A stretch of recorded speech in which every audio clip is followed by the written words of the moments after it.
distinguished senator Solomon Abilékọ. Àti wọ́n ṣe ìdókòwò ìrọ̀rùn fún gbogbo wa. Ilé ìwé ìmọ̀ sọ Ọlámilékan Yáyì sí ìwé ìmọ̀ ọ̀sìn ìwé ìmọ̀ sọ. Ìwé ìmọ̀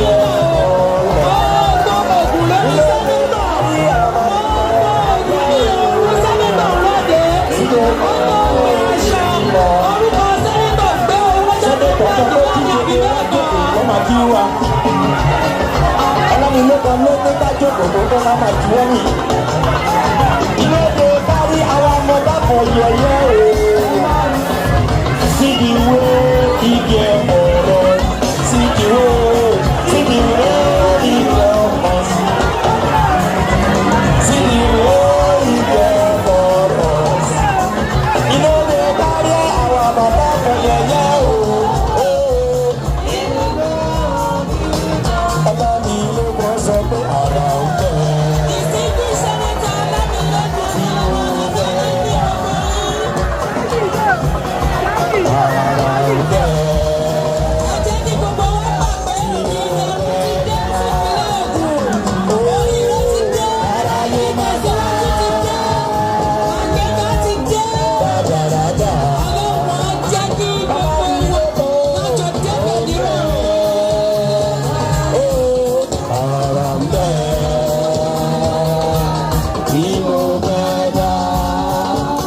Distinguished gómìnà ló sọ wípé ó ní pé àrà bẹ́ẹ̀ tí wọ́n.